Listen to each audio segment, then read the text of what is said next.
Thank you for that live report. The shocking shooting-related death of an infant nearly 4 months ago in Holyoke still has that city's mayor pushing for change. This as the fifth suspect indicted by a grand jury in the case is arraigned in Hampton Superior Court.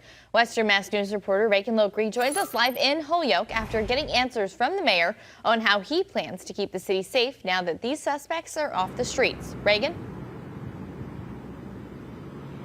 Yeah, Abby and Chris, if you remember, Mayor Garcia proposed Ezekiel's plan named after the baby who was killed in that shooting.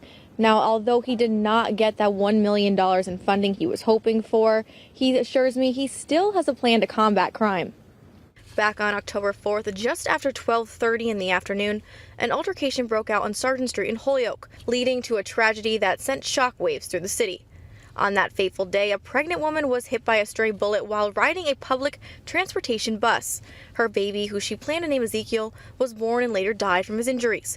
According to police, the shooting stemmed from an altercation between a handful of suspects, including 22-year-old Alejandro Ramos, who appeared before a judge in Springfield on Wednesday, pleading not guilty to charges including possession of a loaded machine gun.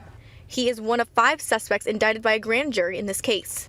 Ezekiel's heartbreaking death led Holyoke Mayor Joshua Garcia to take action to stop the violence in the city, but his approach wasn't accepted by everyone. The Ezekiel's plan was a comprehensive approach to jumpstart a series of different initiatives. It wasn't just a plan to do more policing. Policing part was part of the Operation Safe Streets, and it was one component out of many strategies we have identified in that plan to tackle quality of life challenges. Back in December, the Holyoke City Council voted against the $1 million needed to fund Ezekiel's plan. After that vote, Mayor Garcia tells Western Mass News he decided to take a step back, and instead of pushing for the plan the way it was originally presented, he will instead pursue different paths to achieve similar results. I'm going to break it up into pieces. There's a community response division we're trying to fund. I have a path for that. I have a path to support and sustain the Operation Safe Streets component.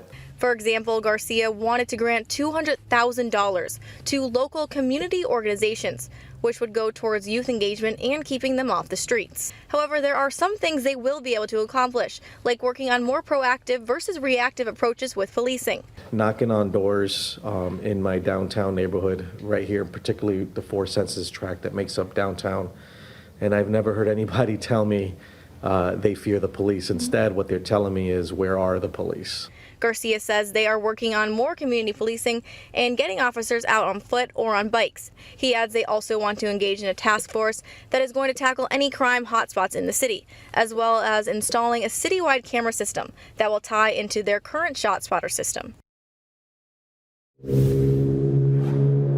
Now Mayor Garcia adds that gun violence is not a Holyoke problem, but a nationwide problem that needs to be addressed. However, he's hopeful that these measures will help curb the violence in the city. Reporting live in Holyoke, Reagan Lokri for Western Mass News. Reagan, thanks for that live report.